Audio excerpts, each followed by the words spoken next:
Hello and welcome to The Context USA with me, Caitríona Perry, at the White House. And me, Rajini, Vaidyanathan in London. And tonight we're going to be focusing on President Trump's upcoming meeting with the Israeli Prime Minister. I think there's a good chance we have a deal with Hamas during the coming week, pertaining to quite a few of the hostages. You know, we've gotten a lot of the hostages out, but pertaining to the remaining hostages, quite a few of them will be coming out. President Trump said last week he was going to be very firm with Mr. Netanyahu, that he wants to see a deal. He has reiterated that he thinks it can get done this week, although all of the recent history of these talks is suggestive that won't necessarily happen. In terms of what really matters, the impetus politically is going to come from the meeting in the White House between Trump and Netanyahu. In any event, the popular support for a ceasefire in Israel and the combination of that and the pressure from the U.S., I think, is going to bring it about this time. Joining us tonight on our panel, Joy Cheney, Democratic strategist, and Joe Moreno, former Republican strategist.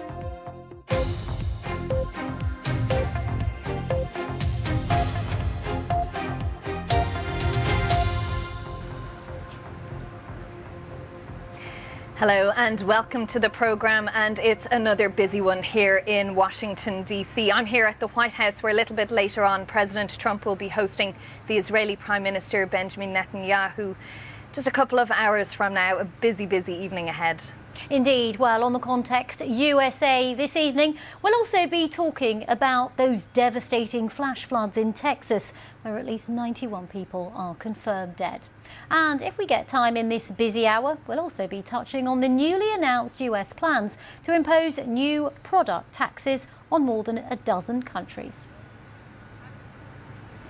But first, we're going to focus on that meeting taking place later between President Trump and Prime Minister Netanyahu. And top of the agenda for that discussion, as we've heard from the White House just a couple of hours ago, will be the quest for a ceasefire deal in Gaza.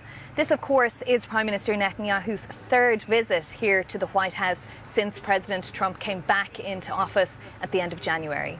Of course, on the agenda, President Trump's proposals for a ceasefire in Gaza, which would include the release of the remaining Israeli hostages held there, and Hamas's call for a release of some of the Palestinians who've been held in Israeli prisons.